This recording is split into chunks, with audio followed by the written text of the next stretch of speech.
pour un mec qui est jamais monté sur une scène, Ah. d'un coup tu te retrouves sur un plateau, avec ça dans les oreilles, t'entends Nikos qui te parle, il y a 3 millions de personnes qui te regardent.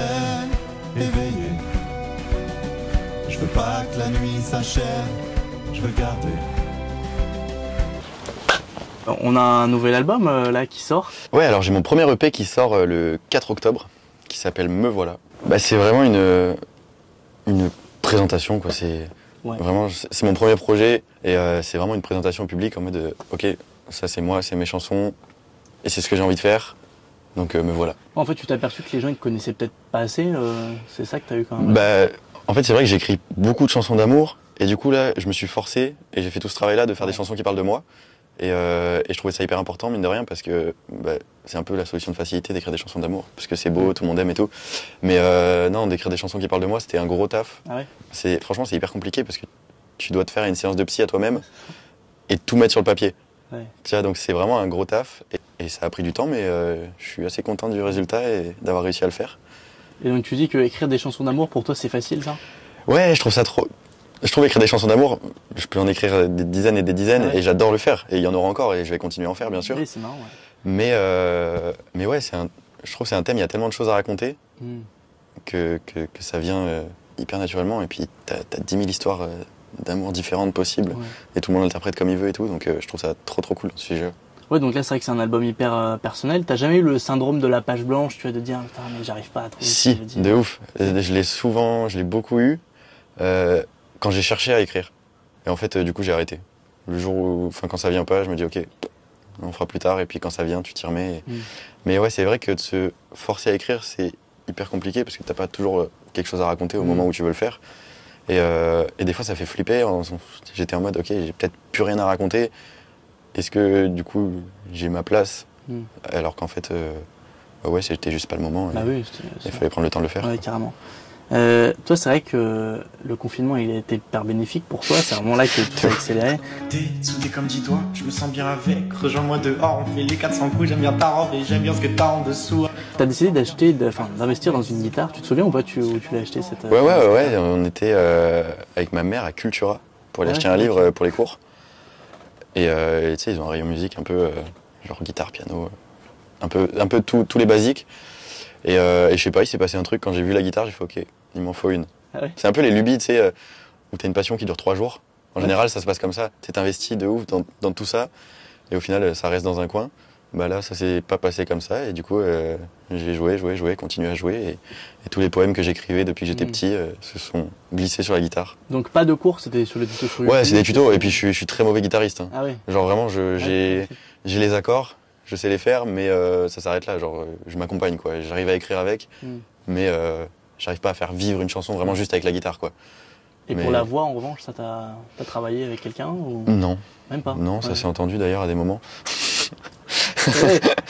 Ok, tu l'as. Je ne peux plus respirer, ça m'empêche de chanter. Quand tu chantes des chansons que toi t'as fait, tu les as fait en fonction de ta voix. Ouais, et donc du coup, il y a un truc plus simple où moi je me mets pas en difficulté aussi vocalement dans mes chansons parce que c'est pas forcément ce à quoi j'aspire, tu vois, d'aller chercher des grandes notes et tout.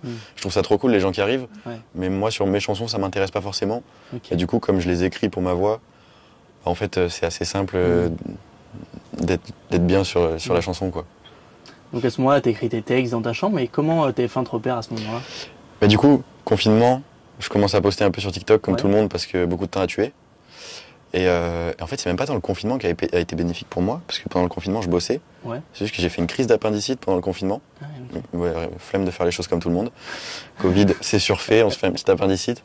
Non, et du coup, j'ai dû arrêter de bosser, alors que je bossais normalement et j'avais pas plus de temps que ça.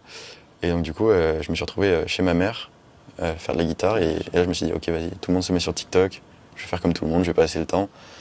Puis là, t'en fais 1, 2, 3, 4, 5, puis ça dure 3 ans et tu t'en rends pas compte. Et puis il y a des gens, il y a de plus en plus de gens. Et du coup, ouais, je fais un live, je crois que j'ai même la date, le 11 mai 2023 du coup. 11 mai 2023, et je termine le live et je vois que j'ai un message sur Insta. Salut, je suis casteuse pour Endemol sur la prochaine saison de la Starac, est-ce que ça t'intéresserait?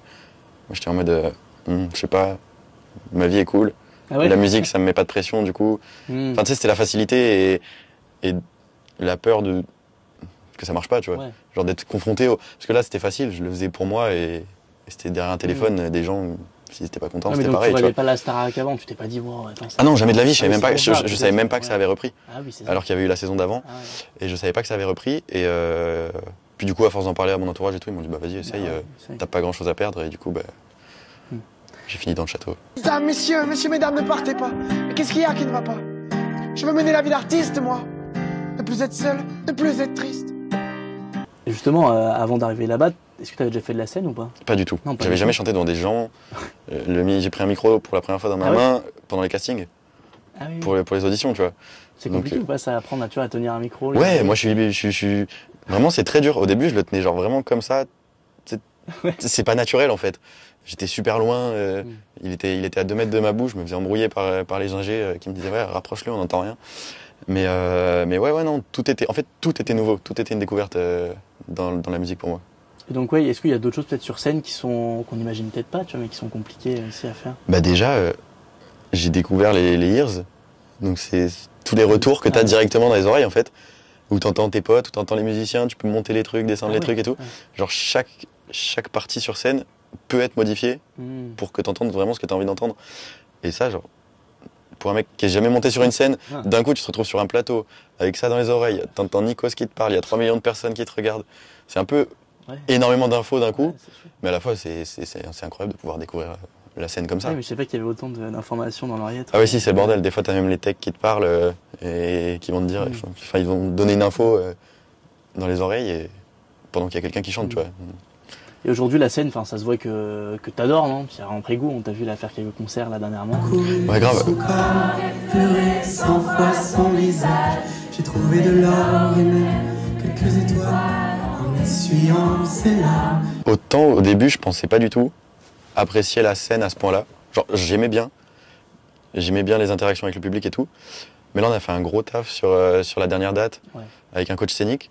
Et enfin, ouais, on s'est fait 2 fois 8 heures d'affilée sur le set. Donc vraiment, on était calé comme il faut.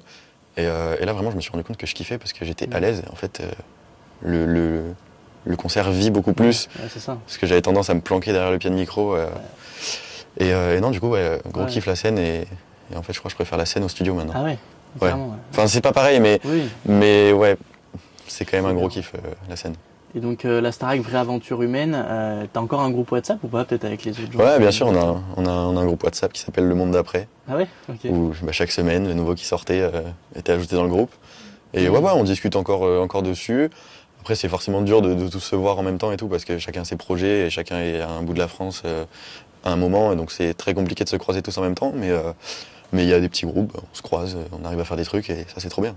Ouais, genre si tu peux, par exemple, le faire écouter tes sons. Ouais, grave. À quelqu'un. Grave, carrément. Carrément.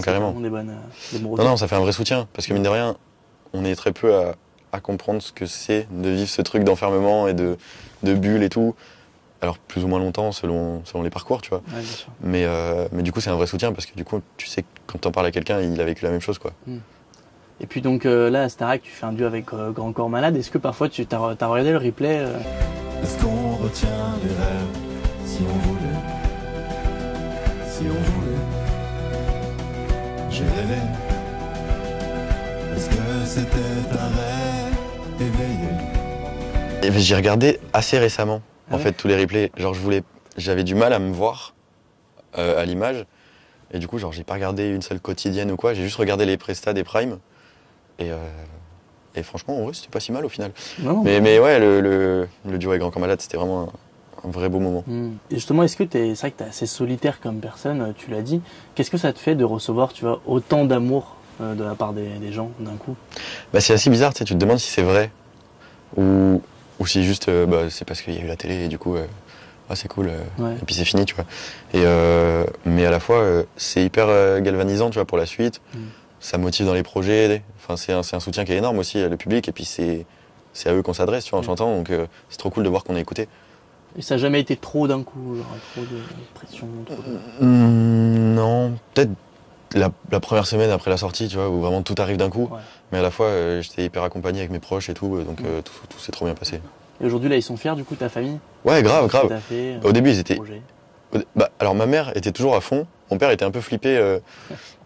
quand mon compte en banque commençait à diminuer après la Starac.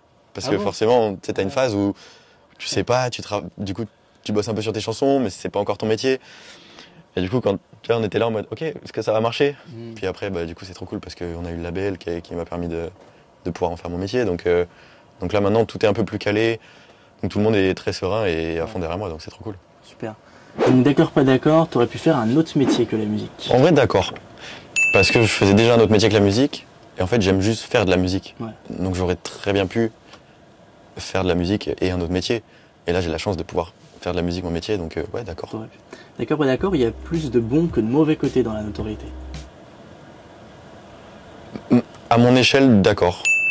Parce que je sais pas encore, ça se trouve, un jour ce sera trop, ou ça se trouve un jour ça s'arrêtera. Mais à mon échelle, non, tout est plutôt trop cool parce que, genre, je peux encore me promener dans la rue, je peux aller au bar avec mes potes, tout le monde s'en fout de moi. Enfin, je caricature, mais ouais, non, c'est plutôt cool pour moi. D'accord, pas d'accord, tu as un son préféré de l'album? Ouais, si, d'accord. Ouais. C'est quoi la suite? Il s'appelle Plus Rien. C'est une chanson que j'ai écrite après la Starac, du coup, où je savais pas ce que je voulais faire, où je voulais aller, et j'avais une espèce de vide dans la tête. Et du coup, de faire cette chanson, ça a remis un peu des choses en place, et donc elle était hyper importante pour moi, cette chanson. Ok, trop cool. Et le dernier, d'accord, pas d'accord, tu rêverais de collaborer avec quelqu'un? Ouais, grave. T'as un petit feat de rêve en tête? Ouais, mon petit feat de rêve, ce serait de pouvoir faire un feat avec Pomme. Ah, ok. Je pense que ça pourrait être incroyable. Elle est trop forte, elle a une sensibilité incroyable dans sa musique et je pense que ça pourrait faire un truc cool. Et peut-être un jour. Ouais, grave. Non, c'est nickel. Quand je serai arrivé à son niveau. Super, merci beaucoup. Merci à toi, c'était trop cool. Nickel, royal.